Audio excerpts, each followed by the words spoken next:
hundreds of pages of documents released in the case against Casey Anthony, and the allegations are deep, running from drug use to stealing thousands of dollars from her parents and even stealing from her own grandmother. WESH 2's Kendra A. has been poring over the newly released documents. And Kendra, how much money are we talking about here?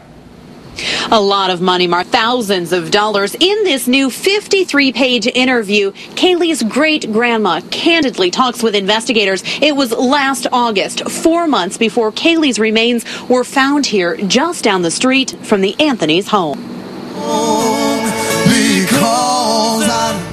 82-year-old Shirley Placia is seen here sitting behind her daughter, Cindy Anthony, at her great-granddaughter Kaylee's memorial service. Placia tells investigators Cindy would have given her life for Kaylee. In the interview, Placia says in June, Cindy made it clear she wanted custody of Kaylee. Then, day after day, says Casey promised to bring the little girl home, but never did. Placia believes to torment Cindy. Placia says, "I just wondered whether she hated her mom more than she loved Kaylee." Shirley, we can't talk to you. Placia didn't want to talk to us, refusing to answer the door at her Mount Dora home, but she had plenty more to tell investigators about Casey. Placia believes the unemployed 22-year-old may have stolen as much as $45,000 from her parents, possibly by taking out credit cards in Cindy's name. The mounting bills forced Cindy to tap into her 401k and nearly cost the Anthonys their home on Hope Spring Drive. The grandma says she first learned of Casey's thievery when she discovered Casey had stolen one of her checks and spent $54 to buy a cake and party favors for Kaylee's second birthday, then wrote another check from Placia's account for $354 to pay her cell phone bill.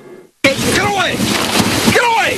Investigators talked with Placia on the same day Casey bonded out of jail. Her grandma told investigators she wasn't happy about that. In fact, to get to the truth, she suggested it might do Casey some good to get beat up behind bars. And after the stealing and lies, Placia told investigators her last words to Casey were, "I love you, but I don't like you." Also in the new documents, Casey's cell phone records. It shows the day after Father's Day, the day investigators believe Kaylee may have been murdered. Casey stayed here in the Anthony neighborhood until after 4 p.m. That's even though her dad says she left the house at noon, heading for a job we now know she never had. Live in East Orange County, Kendra A. WESH 2 News. Other allegations came out in the documents released today. A roommate of Casey's boyfriend said Casey started smoking marijuana with them on a nightly basis and then would cook for everyone. Also, a friend of Casey's told detectives Casey claimed the father of Kaylee was her fiancé at the time, Jesse Grunn. But when Casey and Jesse broke up, she told the same friend it was actually a man named Josh who worked with her at Universal and had a one-night stand. The friend claims Josh was planning to marry another woman with whom he already had children. She also said Casey told her Josh died in a car crash shortly after Kaylee's second birthday.